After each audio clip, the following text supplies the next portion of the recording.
All right, here we go. Here's the weekly report generation. This is going to be, first of all, a very raw footage. We're not going to do any editing, make this simple. Just kind of walk you through as I'm going through generating this weekly report. So the first thing I'm going to do is actually just take you through the framework and then actually go through the steps. So, with the framework, you can understand at a high level what we're trying to do. So first of all, to create this new spreadsheet, we're going to get three reports out of QuickBooks. One is open sales order, one is open POs, one is the on the water POs. The reason we do this, the POs become closed when we invoice them on the water, but we don't have them in inventory yet. So that's why we end up with this. So generate these, email these to yourself. Now we're going to create a new spreadsheet. So first thing we're going to do is bring up this open sales order report. And we are going to use that, kind of rename it with the file name inventory master, version 21.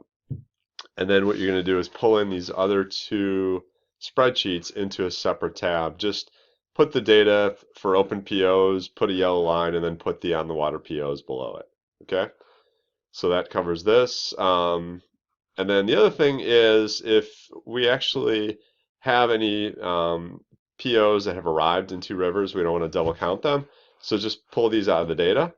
And then the other thing we want to look at, just to make sure when the POs are invoiced, that we actually have water in the titles, so they actually show up on the water. So you could have a case here where we're double counting, where it's actually in Two Rivers. So you got to get it out of the on the water. And here could be undercounting if we actually have it on the water because it's invoiced, but we don't have the word water in status header. That kind of is what this other report's triggered off of. And then the sales order, what we're going to do is, here you go. So we're creating now forecast sales orders, and if you basically put the true put it in the quantity column, it's going to screw up some of our reporting. So there's just a temporary field that will put the number in. And it's really simple then to copy that field over into the back order quantity field. So then it looks like just a true open sales order, but it's really a forecast order. So the next thing is we want a summary of quantity of all the POs that are either on the water or open with the factories. And we'll basically do a little pivot table to get that. The ITS inventory will open up the web portal into ITS. We'll bring that data into the spreadsheet.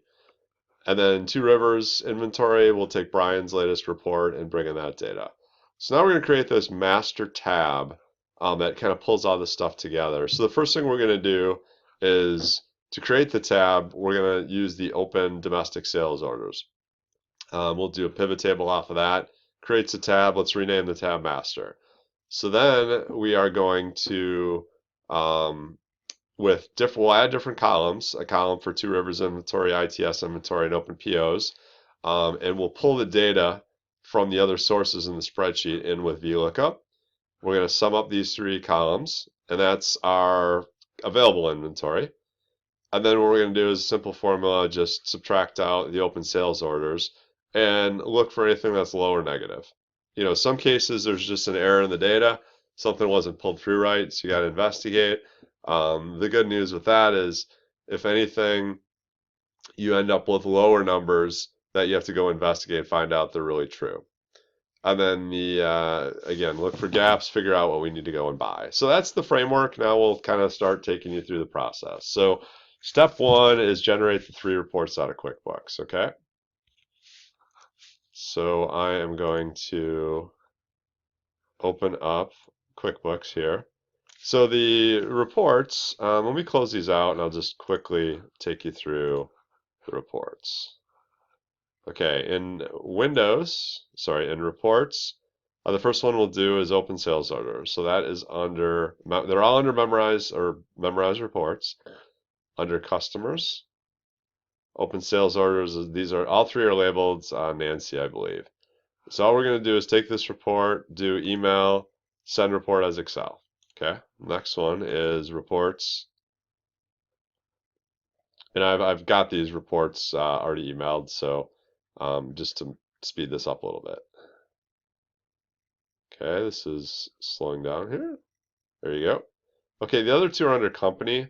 There's open PO orders, open purchase orders, all detail, Nancy. These are all the ones that are truly open in the system with the factory. Do same thing, just email to as Excel. And then the third one is memorized reports, company on the water. Now, first thing I'll do is just looking at, now there's parts down below. First thing I'll do looking at this one, the breakfast sausage, Italian, I mean, those don't take long in transit, so those just need to be cleaned up. These burners have arrived.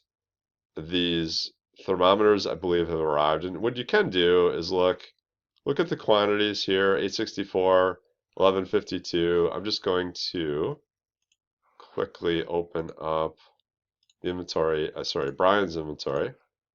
DFT 12 and 5. We've got a lot of those. Again, we double check, but I'm pretty sure those have come in. The fish fryer, and you can also see the notes. You know, these are all in Chicago on the 26th. And then the last one is the turkey fryer. I do know these have arrived as well. They left China on 125. Okay. So, all right. So that is those are the three reports. Now let's go actually create the spreadsheet. So first thing I'll do is I'm going to start with the open orders report, the open POs. So I've got my three files here. Open sales orders, open it up. Right now I'm going to rename this file. Inventory. The last one we did was version 20. I'm going to rename this to 21. And I'm just going to rename this tab as open, rename as open sales orders. Okay. And I'm going to do a couple of cleanup things. First of all, I'm going to start with the actual SKU number, the item, and I'm going to get rid of all this stuff in the beginning. Actually, even before I do that, I'm going to get rid of all the garbage down in the parts area.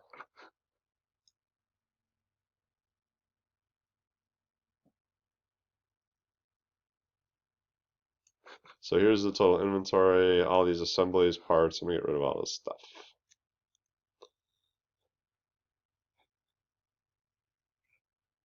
Okay. Then again, I am going to get rid of everything before the item. And then the other thing I'm going to do is I'm going to get rid of all these blank tabs. The reason is when you do a pivot table, you need to have a column header that has something in it or you'll get an error. A little bit of a pain, but no big deal.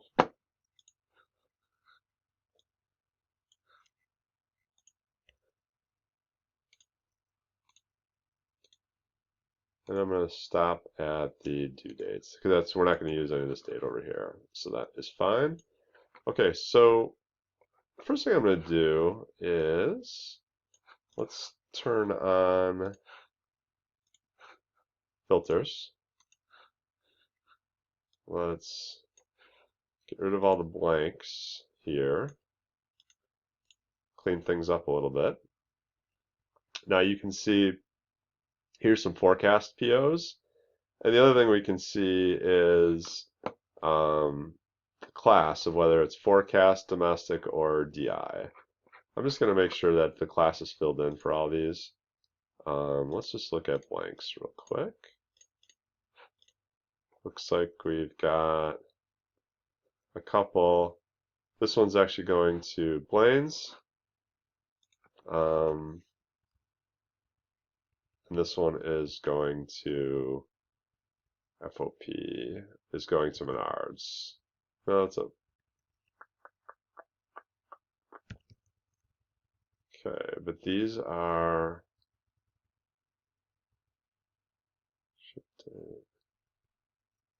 I don't know why this is open. And this is, looks like we may be back ordered on this unit. Ah, it's ship on 3/9 and it's 2/19. So this is actually just open in the future. But this is a class domestic. I don't know what this one is. We have to investigate this one. Oh, it's back ordered 11 units. So I'm going to just put this as domestic so we don't lose it. Okay. Alright, so let's do this. Let's copy over the forecast data as I had talked about before. So I'm going to take the forecast items. So what we're going to do is simply, I want to take these numbers and I wanted to put them in back order. Now, how you do that, because the filter's on, it's going to get a little screwy. So simple trick, hide these fields, pull all these down,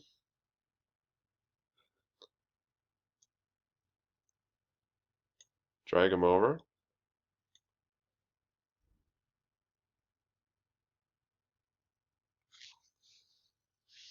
Okay. Looks like I'm hung up here for a second. There you go. And then also these are not coming as numbers. So I want to make sure they're actually numbers. So what I'm going to do is highlight everything. I'm going to go here, convert to number. Okay. All right, I'll open that up. And again, the reason we're doing that is if we created these forecast sales orders and had actual quantity in the, here, let's unhide these. If we had actually quantity in the back order in here, we'd kind of screw up some of our reporting. So again, the only purpose of putting it over here, it's easy to copy over. So with that, let me do forecast and domestic. Okay, so we can actually create our pivot table right off of this now. All right, so let me do this. So pivot table, forecast and domestic. I'm gonna get rid of DI here, but we'll do this. So highlight everything. We'll grab I want to grab up to the ship dates. So I'm going to create the pivot table. We're going to rename this the master tab. So I'm going to pivot table. We're going to create a new worksheet. I've selected the range, do OK. So now what we're going to do is we're going to build up, and this is actually our master tab. Master, because it's all driven off of what's open in sales orders, both domestic and forecast. So the first thing is this class. Remember, that's where it says domestic or forecast. I'm going to pull that into filters. I'm going to start building it off of the SKU number, or sorry, the SKU description. So it's just basically item. And then the customer under that, and customer is name. So if I bring that underneath, you can see then here's a SKU. All we have is a general forecast. Here's a SKU. We got a bunch of customers and some customer forecasts. So what I'm going to do is across in columns, I'm actually going to grab the ship date. And then I am also going to grab the back order and the sums.